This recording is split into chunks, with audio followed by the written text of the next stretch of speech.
إن الحمد لله نحمده ونستعينه ونستغفره ونتوب إليه ونعوذ بالله من شرور أنفسنا وسيئات أعمالنا من يهده الله فلا مضل له ومن يضلل فلا هادي له وأشهد أن لا إله إلا الله وحده لا شريك له وأشهد أن محمدًا عبده ورسوله صلى الله عليه وآله وصحبه وسلم تسليما كثيرا أما بعد.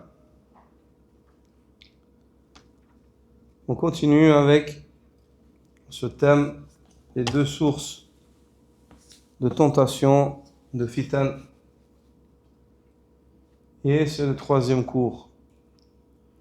En cette journée, plutôt cette nuit du 29 du mois de Safar de l'année 1447 de la Hijra du prophète sallallahu alayhi wa sallam, qui correspond au 22 août 2025. Dans le premier cours, nous avons entamé une introduction au sujet quant aux tentations, la perception des tentations en islam. Puis ensuite, dans le cours suivant, on a entamé la lecture de ce passage tiré de Al-Iratha, Irathatul Lahfan, d'Ibn al-Qayyim rahimahullah. Et on a lu dans le cours passé,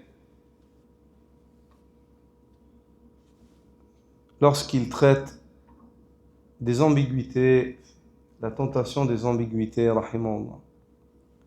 Nous continuons aujourd'hui avec sa parole, qu'Allah nous fasse miséricorde, lorsqu'il dit وَأَمَّا النَّوْعُ الثَّانِي مِنَ الْفِتْنَةِ فَفِتْنَةُ الشَّهَوَاتِ وقد جمع سبحانه بين ذكر الفتنتين في قوله كالذين من قبلكم كانوا أشد منكم قوة وأكثر أموالا وأولادا فاستمتعتم بخلاقكم كما استمتع الذين من قبلهم بخلاقهم وخضتم كالذي خاضوا. Ici, il y a une partie du verset que je ne sais pas comment elle a dû s'effacer pendant que j'ai préparé le document en arabe. Puis Allah Azza wa Jal, le verset se termine wa ulaika humul khasirun, et ceux-là sont les perdants. أي يعني الاستمتاع بالخلاق, يقول ابن القيم, il dit أي تمتعوا بنصيبهم من الدنيا وشهواتها والخلاق هو النصيب المقدر. ثم قال وخضتم كالذي خاضوا فهذا الخوض بالباطل وهو الشبهات. Quant au deuxième type de tentation, dit-il, c'est la tentation des passions, al-shahawat. Allah exalté soit-il a réuni la mention des deux types de tentation, les ambiguïtés et les passions, dans sa parole, le sens du verset, comme ceux qui vous ont précédés. Ils étaient plus puissants que vous. Ils possédaient plus de biens d'enfants. Ils ont joui de leur part de ce bas monde. Et vous avez, à votre tour, joui de votre part comme eux. Et vous avez discuté à tort dans les discussions vaines, comme ils ont discuté. Al-istimta'u bil khalaq, le fait de jouir de la part de ce bas monde, c'est-à-dire ils ont profité de leur part de ce monde et de ses désirs. C'est-à-dire ils ont eu leur part de désir, ils ont été soumis aux désirs, aux passions. Le mot khalaq, ici dans ce verset-là, désigne la part prédestinée de jouissance. Allah Azza wa Jal vous a accordé une part prédestinée de jouissance. Vous l'avez eu, comme ceux qui vous ont précédé. Puis Allah Azza wa Jal dit, et vous avez discuté à tort comme ils ont discuté. خُضْتُمْ كَالَّذِي خَاضَ. Vous avez discuté à tort, vous avez tergiversé sur ce sur quoi ils ont eux-mêmes tergiversé. C'est-à-dire, vous avez sombré dans le faux, les paroles sans fondement et les débats trompeurs. Il s'agit donc ici des ambiguïtés. Fitnatu ash-shubuhat. Et subhanallah, ce que l'on comprend ici, c'est que lorsque la personne devient esclave de ses passions, Allah Azza wa Jal voile son cœur et il ne comprend pas la vérité. Il s'égare facilement. Lorsque la personne elle devient esclave de ses passions, Allah subhanahu wa ta'ala, cet homme, il arrive à un moment où Allah ne lui permet plus de voir la vérité et de la comprendre. C'est pour ça qu'il faut vraiment faire attention. Aujourd'hui, notre problème, les sociétés dans lesquelles on vit, en Occident ici, notre problème, c'est pas les difficultés. Notre problème, c'est trop de moyens. Les problèmes auxquels on fait face aujourd'hui dans nos sociétés, les problèmes qui sont apparents sur nos enfants, c'est pas dû à la difficulté, c'est dû à l'aisance. C'est parce qu'on a trop. On a trop de nourriture, trop de vêtements, trop de moyens. On a tout en excès et on n'est jamais content. Au point où les êtres humains deviennent ingrats. Des choses qui auparavant avaient de la grande valeur une grande valeur aux yeux des gens, elles deviennent insignifiantes. Auparavant, lorsque le parent venait avec une balle, un ballon, et il l'offrait à son enfant, ce ballon-là, en fait, aux yeux de l'enfant, c'était quelque chose de grand pendant longtemps. Aujourd'hui, tu viens avec un ballon, il joue un peu, et quand tu ressors et que tu reviens, il faut revenir avec autre chose. C'est très grave. C'est pour ça que jamais dans le monde, il n'y a eu autant d'athées, et jamais dans le monde, il n'y a eu autant d'athées que l'époque dans laquelle on vit. Dans les époques anciennes, le fait d'être athée, ça existait très peu ou pas du tout, anciennement. L'époque dans laquelle on vit aujourd'hui, si on médite, qu'est-ce qui fait que ces sociétés occidentales, et là où cette idéologie, l'athéisme, si on regarde les contrées où elle est les plus répandue, c'est pas les contrées où il manque de moyens. C'est là où les gens ils ont de l'abondance, en Occident en général, et dans ces pays-là. Quelle est la raison? C'est que cette abondance, elle te voile le cœur. Elle fait que tu es attaché que à la matière. Le côté spirituel, il est mort. Le côté spirituel, il est mort. Et l'être humain, il arrive à un stade où ce qui lui fait effet, c'est juste la jouissance physique. Il n'y a que le physique. Il n'y a que le physique. Il mange, il touche. Ça, c'est bon pour lui. Ça lui fait un effet. Mais encore, il s'ennuie très vite. Il lui faut autre chose. Parce qu'il est ingrat. Il n'est pas content de ce qu'il a.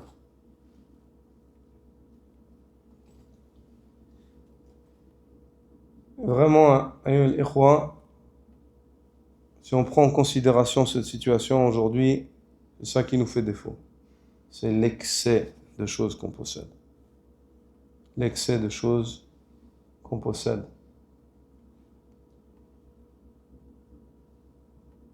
Donc ici, dans cette ayah, Allah Azza wa Jalla a joint entre ces deux-là. Entre la tentation des désirs, les shahwat, et la tentation des ambiguïtés, les shubuhat. Il a évoqué que le premier pas de l'égarement, c'est quoi? C'est les shahawat, les désirs. Une fois que l'iman il baisse avec les péchés, à ce moment-là, l'homme est une cible ou une proie facile. Farisatun sahlatut tanawul. Shaitan. C'est une proie facile pour le diable. C'est une proie facile pour le diable. Parce que le diable, sa porte d'entrée, c'est le dunya. Sa porte d'entrée, c'est le dunya.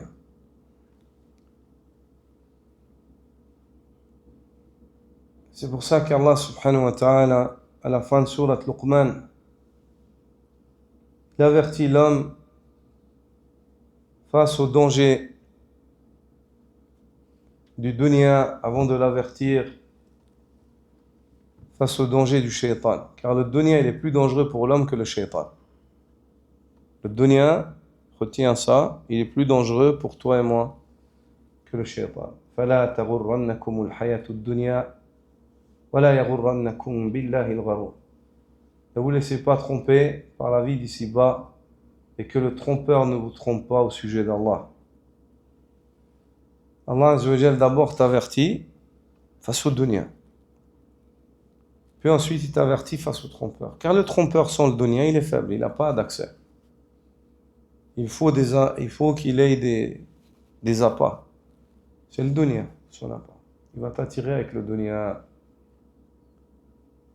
Puis il dit, rahimahullah, أشار سبحانه في هذه الآية إلى ما يحصل به فساد القلوب والأديان من الاستمتاع بالخلاق والخوض بالباطل لأن فساد الدين إما أن يكون باعتقاد الباطل والتكلم به أو بالعمل بخلاف العلم الصحيح فالأول هو البدعة وما والاها والثاني فسق الأعمال فالأول فساد من جهة الشبهات والثاني من جهة الشهوات. Et en ce verset, dit Ibn al-Qayyim, Allah exalté soit-il indique les deux causes majeures de la corruption des cœurs et des religions. Le premier, la jouissance des plaisirs mondains. Le deuxième, l'engagement dans des discours faux et vains. Car la corruption religieuse peut survenir de deux manières. Soit par l'adoption de fausses croyances et la propagation de ces croyances à travers la parole, de fausses convictions ou de fausses positions religieuses, soit par le fait d'agir à l'encontre de la science authentique et de ce que l'on sait être vrai, de contredire par les actes ce que tu connais de la vérité. Le premier type relève de l'innovation, al-bid'a, et tout ce qui l'accompagne. Et le second relève de la perversité dans les actes, fisqul a'mal. Ainsi, le premier type est une corruption provenant des ambiguïtés intellectuelles, ash-shubuhat. C'est-à-dire lorsque la personne elle adopte de fausses croyances, lorsque la personne elle propage ces croyances-là par la parole, alors qu'elle n'a aucune preuve. Le livre et la sunna contredisent ce à quoi il appelle.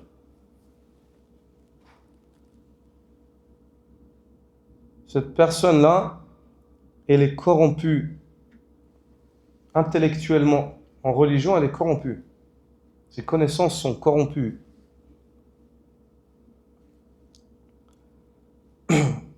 Et cette corruption-là, intellectuelle, elle est de deux catégories.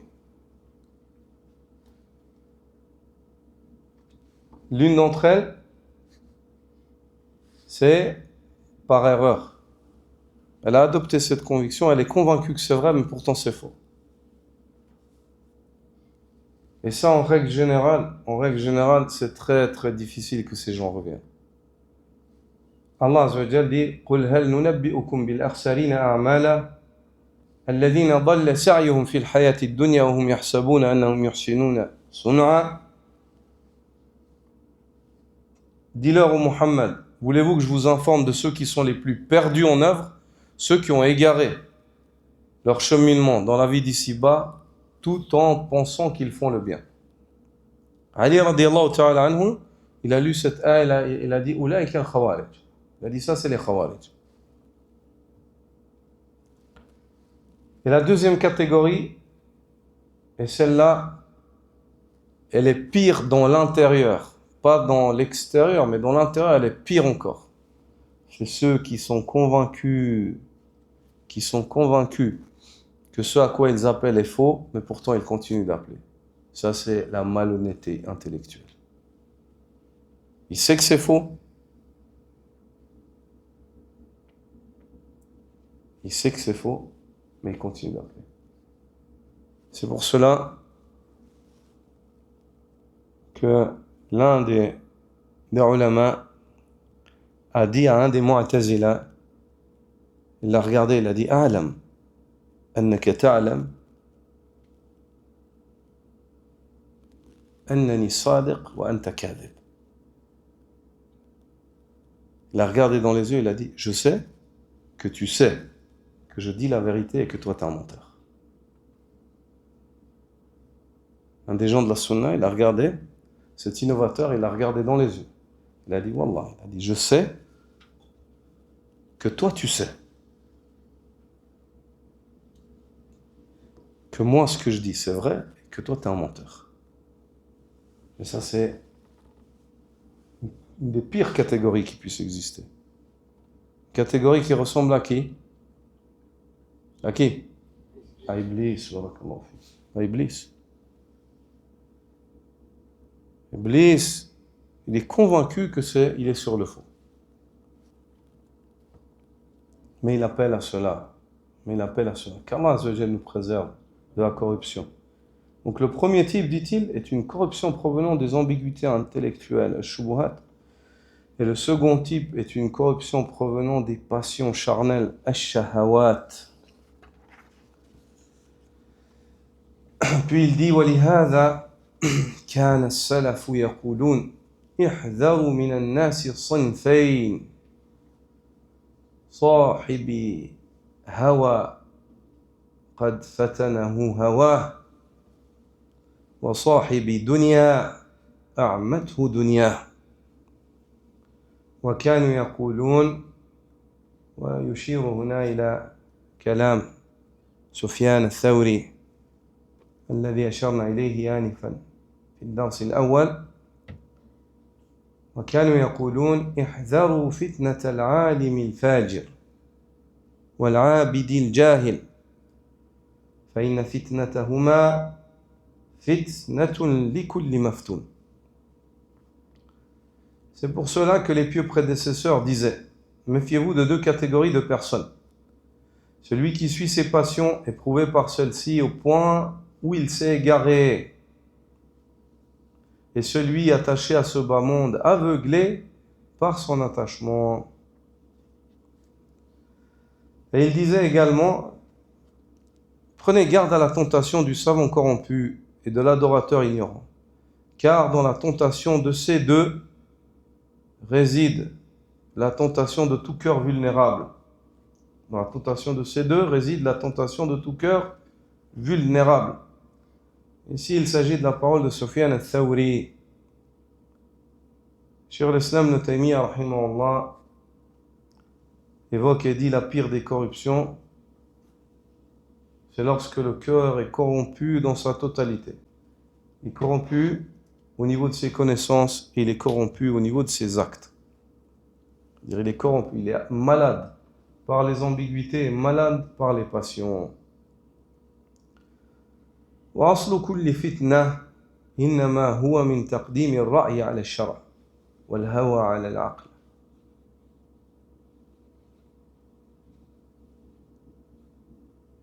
Et la base, فالأول أصل فتنة الشبهة والثاني أصل فتنة الشهوة. Puis il dit, la racine de toute tentation réside dans deux déviations majeures. Le fait de faire primer l'opinion personnelle sur la révélation, le fait de faire passer ce que tu vois, ou ton avis, ton opinion, sur la parole d'Allah et celle du prophète sallallahu alayhi wa sallam. Et le second, le fait de faire passer les passions avant la raison. Je dis ça c'est haram, oui mais j'ai envie. Oui mais moi j'ai envie. C'est interdit, oui mais moi je veux. Subhanallah, elle est où ta raison?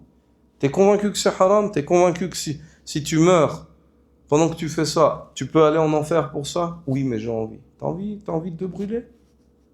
Elle est où la raison? Comment tu réfléchis? Comment est-ce que vous jugez? Oui mais j'ai envie.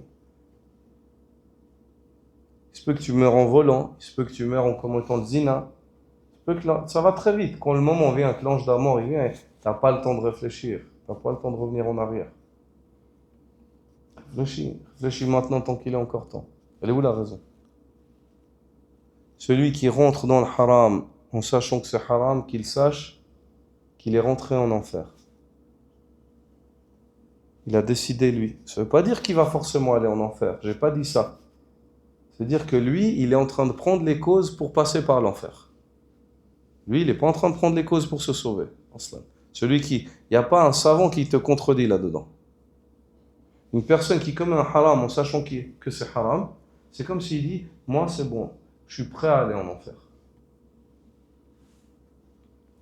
Il ne le dit pas par la langue, mais par l'acte.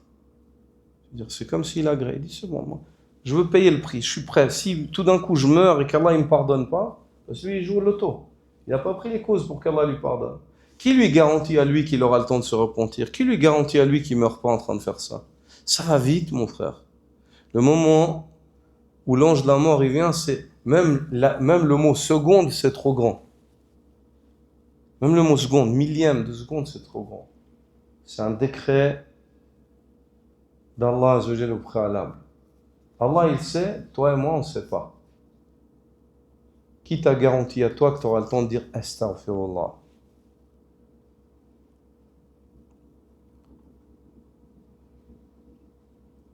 La racine donc, dit Ibn al-Qayyim, de toute tentation réside dans deux déviations majeures, le fait de faire primer l'opinion personnelle sur la révélation ou le fait de faire passer les passions avant la raison.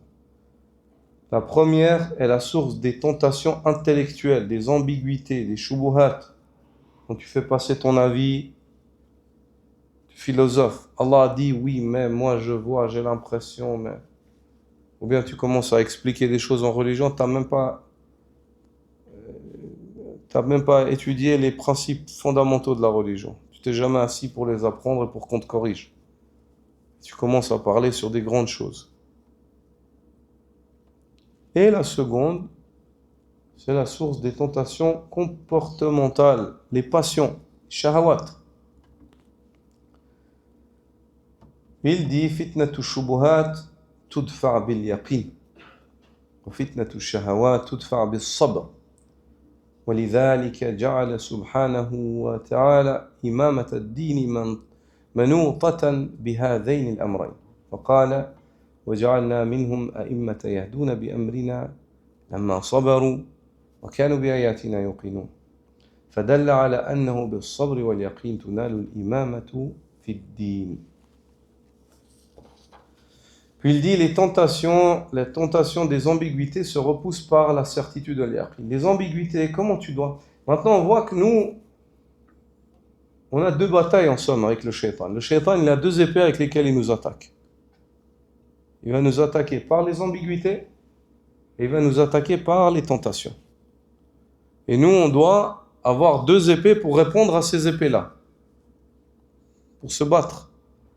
Les ambiguïtés, tu les combats avec le savoir, avec le yaqin, avec la conviction, la certitude. Pourquoi Ibn al-Qayyim ici il évoque le yaqin et il n'évoque pas le ilm? Pourquoi il évoque le yaqin, la certitude et pas le savoir? Parce qu'il évoque al-muntaha, al-ghaya, le but. Et il n'évoque pas le moyen. Le savoir c'est un moyen et le but c'est quoi? C'est d'avoir la certitude, d'être certain. Le savoir, c'est un moyen, c'est pas une fin en soi. Le but, c'est pas juste de savoir. Le but, c'est d'être certain, d'avoir la certitude, le yaqin, d'être convaincu. C'est pour ça qu'ici, Ibn al-Qayyim, il est très précis. Quand il parle, quand il écrit, il est très précis. Il met pas un mot pour rien comme ça. juste. Il met ici parce qu'il t'évoque, il l'évoque pas, il veut pas dire le savoir parce que le shaitan, c'est un savant, il a du savoir. Les hypocrites, ils savent aussi. Mais leur savoir, il n'aurait pas d'utilité. C'est pour ça que lui, il t'évoque ce qui est attendu par le savoir. C'est quoi? C'est d'être convaincu. D'être certain. Convaincu. Donc, les ambiguïtés, tu les repousses avec quoi? Avec la certitude. Des fois, subhanallah, il y a des gens qui n'ont pas beaucoup de savoir, mais ils ont une conviction tellement forte. C'est pour ça que certains des salafs ont dit un homme pieux et convaincu parmi les gens de la sunna a la capacité d'éteindre 1000 savants parmi les savants des innovateurs. L'imam al-Haramayn al-Juwayni, une fois, il était dans la mosquée du prophète sallallahu alayhi wa sallam, en train de donner un cours. Lui, c'était un savant parmi les grands savants philosophes. Il a beaucoup d'ilm. Il a écrit beaucoup de livres. C'est un savant dans l'usul, dans le fiqh, c'est un savant. Mais il était égaré dans sa croyance. Qu'Allah nous préserve et nous guide, wallah. Et puis, il faisait partie des philosophes. Et il s'est assis et il a commencé à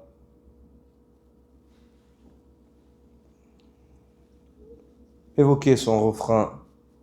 كان الله ولا مكان وهو على مكان قبل خلق المكان.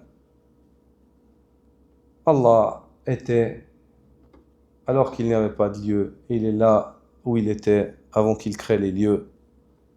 Parce que lui, il renie le fait qu'Allah il est au-dessus des cieux.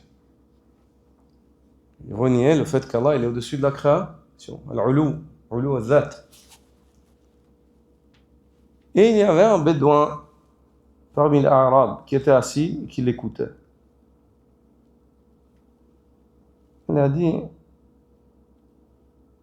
دعنا من كلامك هذا كان ولا مكان وكان ومكان ولكن أسألك فأجب أخبرني عن حاجة أجدها في نفسي وتجدها في نفسك إذا كنت مضطرا أو كنت مضطرا ترفع بصرك ويديك إلى السماء فتقول يا رب.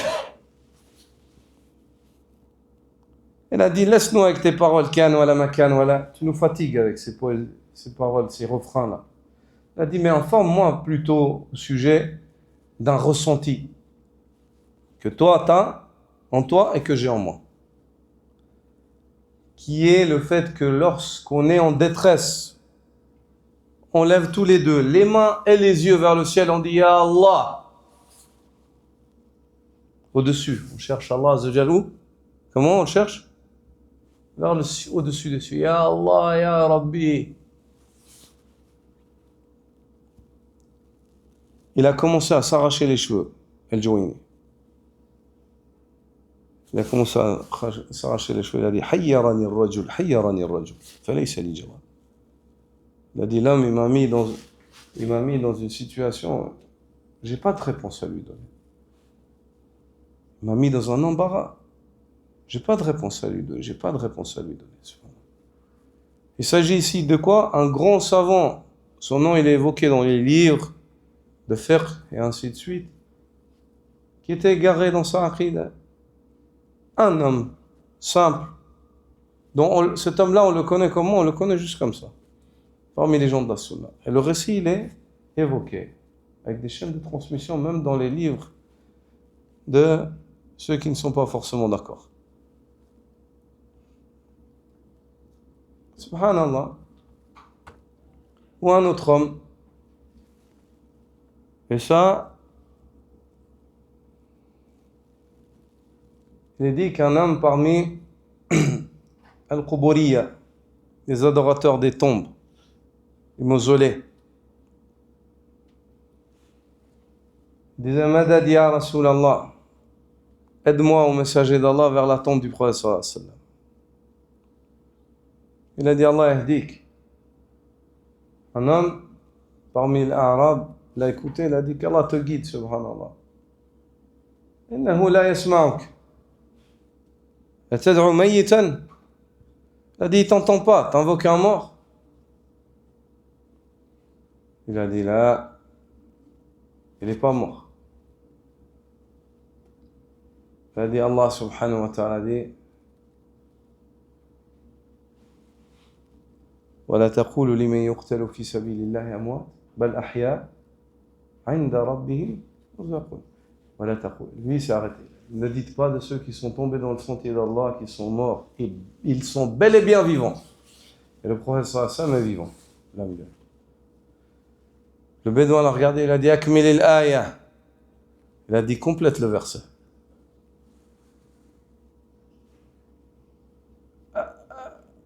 Akmil malak fatu'minuna bi ba'd al-kitab wa takfuruna bi ba'd. Il a dit vous avez la foi en une partie du livre, vous reniez une autre partie. Complète le verset. Pourquoi tu t'arrêtes là? Bal ahya'un 'inda rabbihim yurzaqun. Ils sont bel et bien vivants. Ils reçoivent leur subsistance auprès de leur Seigneur. Il a dit Salil ladhi yarzuquhum. Qala Allahu yurzaqun ma qala yarzuqun. Il a dit demande à celui qui leur donne les pourvois, qui leur donne la subsistance. Allah Azza wa Jalla, il a dit ceux qui sont tombés martyrs, ils reçoivent leur subsistance. Il n'a pas dit ils pourvoient, c'est eux qui la donnent. Demande à celui qui leur donne à eux. Allah subhanahu wa ta'ala. Pourquoi tu leur demandes à eux? C'est pour ça, la conviction, c'est une chose qui est primordiale. Il faut que l'homme il soit convaincu. Si tu es convaincu, c'est ça le but. Le but du savoir du ilm, c'est l'yaqin. Al-yaqin raya, wa l'ilm wasila. L'yaqin, le fait d'être certain, convaincu, c'est un but. Le savoir, c'est un moyen. Souvent, les gens, ils oublient ça. Ils oublient. Ils veulent beaucoup de savoir juste pour savoir ou pour débattre avec les gens. Il faut chercher le savoir pour être convaincu, pour avoir la conviction, pour raffermir ton cœur. Liyatma'inna qalbi, comme a dit Ibrahim, afin que mon cœur soit apaisé. Et c'est important dans le dîn d'Allah subhanahu wa ta'ala,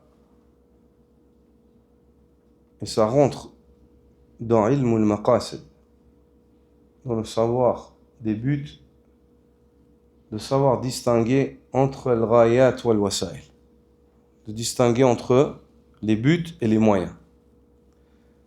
Car des fois, certaines personnes ils se sont égarées en considérant le moyen comme un but. Le moyen comme un but. Puis ici il dit la tentation des ambiguïtés se repousse par la certitude de l'yaqin. Donc tu combats les ambiguïtés par la certitude. Mais pour arriver à la certitude, c'est quoi le moyen? De demander à Allah et d'apprendre. De demander à Allah qu'il t'accorde le yaqin et d'apprendre. Et la tentation des passions se combat par la patience, as-sabr.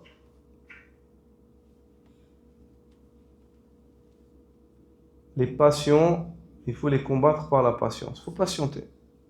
Ça c'est haram, tu as envie de le faire, tu dis, je ne le fais pas, je patiente, Allah il me donnera mieux. Dans le dunya, et quand je retournerai à Allah, dans le Jannah, il y a beaucoup mieux. Dans le Jannah, il y a beaucoup mieux. C'est pour ça qu'Ibn al-Qayyim, rahimahullah, dit dans l'introduction de l'Iratha, dans ce même livre, dit une jolie parole. Il dit Izbah hawaka bisikkin as-sabri. Il dit égorge tes passions avec le couteau de la patience. Égorge tes passions, saigne-les. Comme tu égorges une bête, tes passions égorge-les. Avec quoi? Avec le couteau de la patience. Bisikkin as-sabr. Avec le couteau de la patience. Fais preuve de patience. As-sabr. C'est des journées. Quand tu es dans le dunya, elles sont courtes. C'est pourquoi, dit-il, Allah exalté soit-il, a lié la fonction d'imam dans la religion d'Allah, de guide spirituel et doctrinal, à ces deux qualités fondamentales. Un imam, il doit avoir ces deux qualités. Il doit avoir la patience et être convaincu. Et il a dit, il évoque ce verset de Surat Al-Sajda, lorsqu'Allah subhanahu wa ta'ala dit وَجَعَلْنَا مِنْهُمْ أَئِمَّةً يَهْدُونَ بِأَمْرِنَا لَمَّا صَبَرُوا وَكَانُوا بِآيَاتِنَا يُوقِنُونَ. Et nous avons établi parmi eux des imams qui guidaient par notre ordre. Quand est-ce qu'Allah il a fait d'eux des imams qui guidaient par notre ordre? Lorsqu'ils avaient fait preuve de patience et étaient convaincus de nos signes. Quand ils se sont montrés patients, ils étaient convaincus, Allah il a fait d'eux des imams. Allah il a fait d'eux des imams.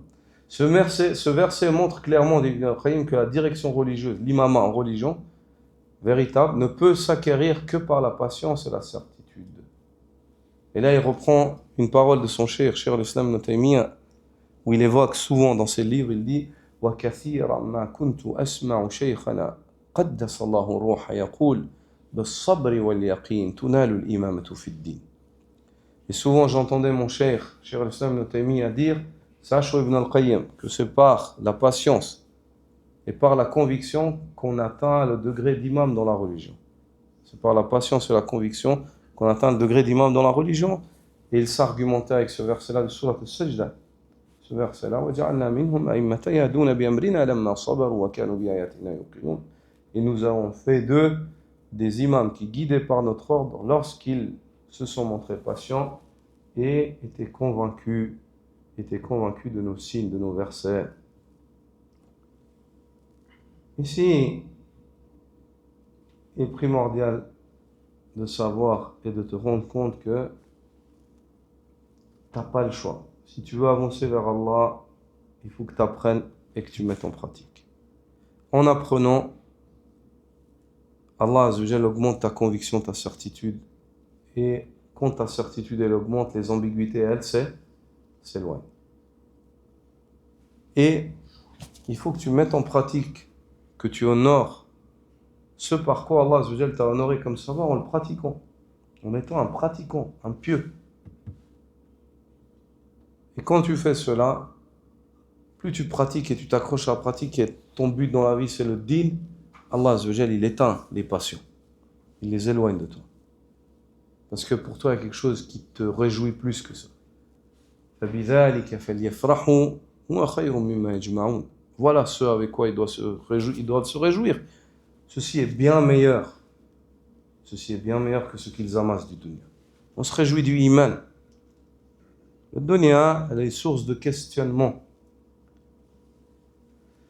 Il dit وَجَمَعَ بَيْنَهُمَا أَيْضًا فِي قَوْلِهِ وَتَوَاصَوْا بِالْحَقِّ وَتَوَاصَوْا بِالصَّبْرِ. فتواصوا بالحق الذي يدفع الشبهات وبالصبر الذي يدفع الشهوات. Regardez cette argumentation. Ce grand imam, rahimahullah. Il dit Allah a également réuni ces deux vertus essentielles dans sa parole. Et ils se sont recommandés mutuellement la vérité et ils se sont recommandés mutuellement la patience. Puis il dit, ils sont donc exhortés à la vérité qui permet de repousser les ambiguïtés, les shubuhat. Ils sont appelés à la vérité, al-haq, afin de repousser les shubuhat. Ils sont appelés à la patience qui permet de réfréner les passions, les shahawat. وجمع بينهما في قولي واذكر عبادنا إبراهيم وإسحاق ويعقوب أولي الأيدي والأبصار. فالأيدي القوى والعزائم في ذات الله والأبصار البصائر في أمر الله. Il dit, et Allah a également réuni entre ces deux qualités, la patience et la certitude, dans sa parole, et rappelle nos serviteurs, c'est-à-dire rappelle aux gens les récits de nos serviteurs, Ibrahim, Ishaq, Yaqub, Ulil Aïdi, dotés de Aïdi. Al-Aïdi, c'est les mains, dotés de mains fortes. Et ici, c'est doté de force et de clairvoyance. Quelle force? Il explique Ibn al-Qayyim. Le mot aïdi, les forces désignent ici la force intérieure. La force intérieure. La fermeté et résolution et la détermination dans l'obéissance à Allah. Ibrahim, Ishaq, Yaqub étaient forts, ils étaient déterminés à obéir à Allah. Regarde Ibrahim, le récit d'Ibrahim, subhanallah. On lui a dit on va te tuer. Il était prêt, il a accepté d'être mis sur la catapulte et il ne voulait pas renier son iman. Déterminé, il était fort. Il était plus fort que tous ceux qui voulaient le tuer, subhanallah. Il était trop fort pour eux. Ils se sont dit on n'a pas de solution avec lui, il faut juste le tuer. Il est fort, un homme. Il fait aussi peur que ça, subhanallah. La force du iman, de la conviction. Quand l'homme il est convaincu, il est fort. Ça fait peur à ceux qui sont malhonnêtes. C'est pour ça que le prophète sallallahu alayhi wa sallam dit Al-mu'minu al-qawi khayr wa hab ila Allah min al-mu'min al-da'if. Le croyant fort est meilleur et plus aimé auprès d'Allah que le croyant faible. La première force ici, dans le hadith, c'est quoi? La force du iman. Car le prophète sallallahu alayhi wa sallam dit Al-mu'min al-qawi. Le croyant fort. C'est la force de croyance. Un croyant qui est fort avec les muscles, mais dans son iman, il est plus faible. Et puis un autre croyant, peut-être c'est un enfant, mais il est fort dans son iman. Cet enfant-là, où tu te dis, subhanallah, je lui donne une gifle, il tombe, il est plus fort. Parce qu'il est fort dans la foi. Il est fort dans la foi, subhanallah, c'est ça. C'est la force de foi. Et si on rassemble chez un homme la force de foi et la force physique, alhamdoulilah, ça c'est encore mieux. C'est l'exemple du prophète sallallahu alayhi wa sallam, de Omar ibn al-Khattab, d'Ali ibn Abi Talib, les Sahaba radiyallahu ta'ala anhum. Mais l'essentiel c'est quoi? C'est la force du iman. C'est la force du iman. Ça c'est la vraie force. هذه القوة الحقيقية. Donc ici Ibn al-Qayyim t'explique le mot aïdi, doté de main de force, c'est quoi? Désigne la force intérieure, la fermeté en résolution et la détermination dans l'obéissance à Allah. Wal absar, doté de clairvoyance, renvoie à la lucidité spirituelle, la profondeur de vision et la compréhension éclairée des commandements d'Allah. C'est-à-dire, ces prophètes-là, Ibrahim, Ishaq, Yaqub, ils étaient quoi? Ils étaient forts dans leur détermination. Ils obéissaient à Allah, indépendamment de ce que ça peut leur coûter. Et ils étaient forts dans leur clairvoyance. Ils voyaient clair, ils avaient du ilm, ils connaissaient Allah. Ils voyaient ce que Allah veut faire d'eux. Ils arrivaient à lire dans les décisions d'Allah subhanahu wa ta'ala. Quand je dis lire dans les décisions d'Allah, ça veut dire quoi? De comprendre le qadar, les sagesses. C'est ça. Quand il leur arrivait un malheur, regarde le prophète sallallahu alayhi wa sallam, avec les sahaba. Al-Qaba'il, ijtama'at. Les tribus sont unies, les mouchrikoun, les juifs, tous, pour enterrer vivant le prophète sallallahu alayhi wa sallam et les musulmans à Médine. الذين إذا قال لهم الناس إن الناس قد جمعوا لكم فاخشوهم فزادهم إيمانا وقالوا حسبنا الله ونعم الوكيل فانقلبوا بنعمة من الله وفضل لم يمسسهم سوء واتبعوا رضوان الله اتبعوا رضوان الله رضوا بقضاء الله وقدره وكانوا واثقين بالله عز وجل أحسنوا الظن به فانقلبوا بنعمة من الله وفضل لم يمسسهم سوء واتبعوا رضوان الله الله أكبر. Les gens ils sont venus, ils ont dit au prophète sallallahu alayhi wa sallam Inna an-nasa qad jama'u lakum. Les gens se sont rassemblés pour vous faire du mal. Ils sont beaucoup. Fakhshawhum, ayez peur d'eux. Fazadahum imana, ça a augmenté leur foi. Ah oui? C'est parce qu'on dit la ilaha illallah, qu'on appelle Allah, qui sont venus pour nous faire du mal. Fazadahum imana, ça a fait qu'augmenter leur foi. Wa qalu hasbunallah, Allah nous suffit. Et c'est le meilleur des garants. Il nous a garanti le Jannah. Il nous a garanti la réussite. Quand ils ont dit ça, ils ont placé leur confiance en Allah. Ils ont réussi à voir ce qu'Allah a décidé pour eux. Ils ont compris. Le shaitan, il ne les a pas trompés. À ce moment-là, le shaitan il vient et dit, regarde, ils sont beaucoup, protège ta famille, protège tes enfants, fais attention, fais ci, fais ça. Il te fait peur avec le dunya, subhanallah. Qu'avec le dunya. Ils ont dit, hasbunallah, Allah nous suffit. C'est le meilleur des gars. Ces sahaba qui ont dit ça, qui ont eu cette confiance en Allah, qui ont réussi à comprendre ce qu'Allah leur a préparé. Ils s'en sont allés, avec les faveurs d'Allah, les bienfaits d'Allah et ses faveurs. Et en finalité, aucun mal les a atteints. Parce qu'ils ont suivi l'agrément d'Allah. Ils ont suivi l'agrément d'Allah. Il faut, dans le qadar d'Allah, il faut prendre les causes. Mais il ne faut pas prendre les causes en te disant que tu es maître. Il faut prendre les causes en te laissant aller dans le destin. Prends les causes et laisse-toi. Remets-toi à Allah. Regarde comment tu rentres dans la salat. Tu as envie du Jannah? Tu lèves les mains. Allahu Akbar. Oh Allah, je t'obéis. Moi, je fais ce que tu me demandes. Je me remets à toi. Allah. Khalas. Laisse Allah. Allah, il fait. Prends les causes, mais laisse Allah. Ne te dis pas que oui, c'est moi qui fais, ou attacher le cœur, ou ça marche pas, ça fonctionne pas. C'est Allah qui décide, yakhi. Allah Azzawajal, tout ce qui va décider pour toi, c'est un khayr, Inch'Allah. Qu'Allah Azzawajal, ces paroles que je vous dis, Wallah, je ne vous les dis pas en me faisant passer, ou en essayant de me faire passer pour une personne qui a atteint ce niveau. Ici, je vous explique une chose, et j'espère qu'Allah me réforme en vous disant ces paroles, ainsi que vous. Parce que nous, on nous a habitués ici, et je cherche pas à mettre la faute sur quelqu'un d'autre, mais on nous a tellement habitués à être matérialistes, à ce que tout fonctionne comme on a envie, que des fois, dès que ça bouge un peu, on est instable. Dès que les choses, elles vont pas au millimètre près comme on a l'habitude, pour nous, tout, c'est comme si tout le monde il s'écroule sur nous. C'est faible. On a un manque de confiance en Allah, réellement. On a un manque de confiance. Il faut guérir ça, qu'Allah nous guérisse. Ya Rabbal Alamin, qu'Allah nous guérisse, subhanallah.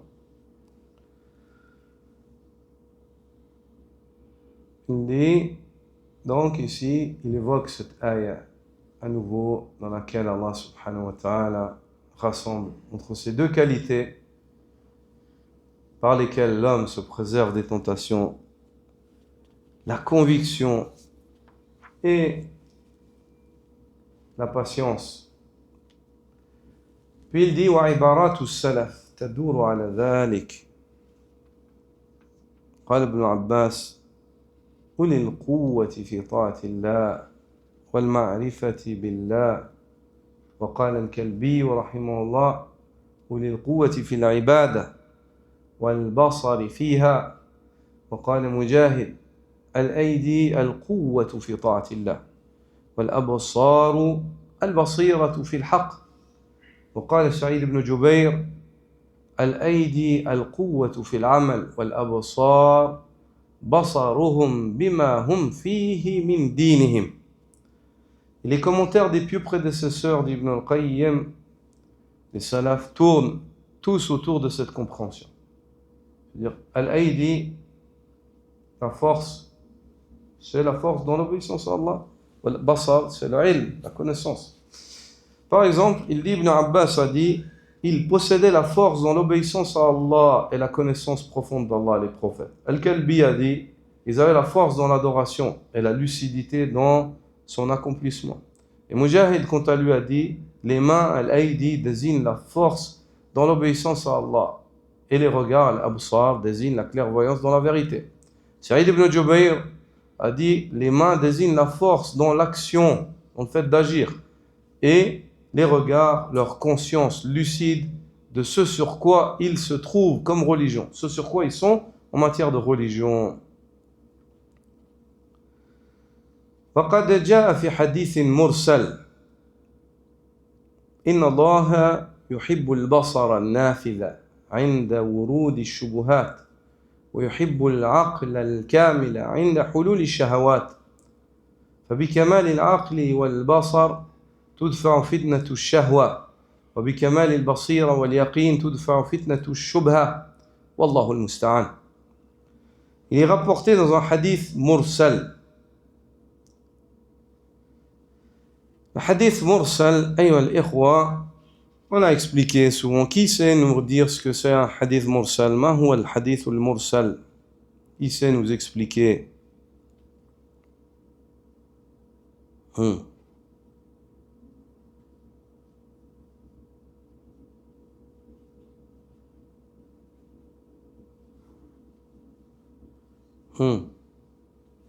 ما هو الحديث المرسل؟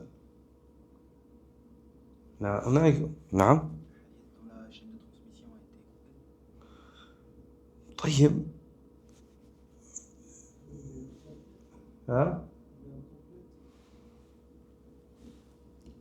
Mursal, ما معنى mursal? Qui a été renvoyé. Pourquoi est-ce qu'il a été renvoyé? On l'appelle comme ça, ce hadith. S'il y a une chaîne, mais il manque quelque chose dans la chaîne. C'est le hadith dans lequel le tabi'i, il renvoie la parole au prophète sallallahu alayhi wa sallam sans évoquer le compagnon. C'est le hadith dans lequel le tabi'i, il envoie la chaîne au prophète sallallahu alayhi wa sallam sans évoquer le compagnon. Ce hadith-là, il est mursal. Le hadith mursal, il est quoi? Ma hukma le hadith al-mursal? في علم الحديث il est faible. Il est faible. Ou ضعيف. Il est ضعيف. Le hadith mursal, il est ضعيف. Ici, Ibn al-Qayyim, on voit l'honnêteté des gens de la sunna, subhanallah. Quand ils évoquent des récits, ils les évoquent et ils évoquent. Si c'est un hadith qui est mursal, il dit dans le hadith mursal. C'est-à-dire, tu sais qu'il est faible. Lui, là, il s'est acquitté de son dû. On n'a pas le droit. Faites attention. Quand vous parlez du prophète sallallahu alayhi wa sallam, vous dites que le prophète sallallahu alayhi wa sallam a dit ou comme ça, faites attention. Si ce que vous dites c'est faux, c'est très grave. Le prophète sallallahu alayhi wa sallam dit Inna kadhiban alayya laysa ka kadhibin ala ghayri. Le fait de mentir sur moi, c'est pas comme le fait de mentir sur autre que moi. Et celui qui ment, man kadhaba alayya muta'ammida falyatabawwa maq'adahu min an-nar. Celui qui ment à mon sujet volontairement, qu'il se prépare à un lieu de repos de feu. Il se prépare à un lit de feu. C'est pour ça qu'Ibn Qayyim ici évoque que c'est un hadith mursal.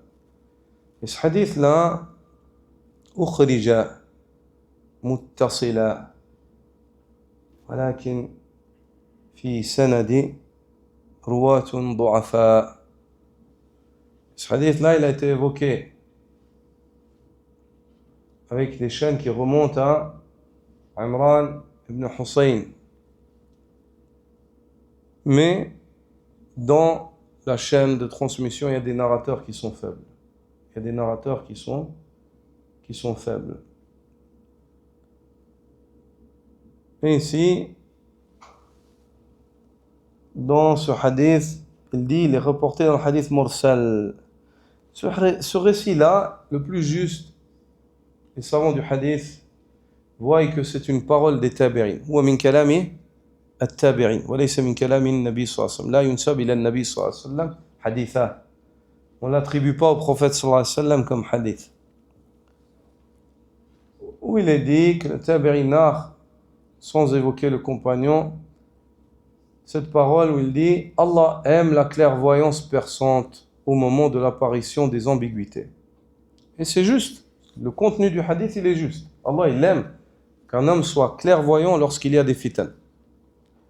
Et il aime l'intelligence complète lors de la survenue des passions. Il aime qu'un homme soit intelligent lorsque les passions sont là, il sait faire le choix. Il ne préfère pas le dunya à l'au-delà. Par la perfection de l'intelligence et la patience, on repousse la tentation des passions à shahawat. Et par la perfection de la clairvoyance d'Ibn Qayyim, de la certitude, on repousse la tentation des ambiguïtés et shubuhat. Et c'est auprès d'Allah, dit-il, qu'on recherche l'assistance.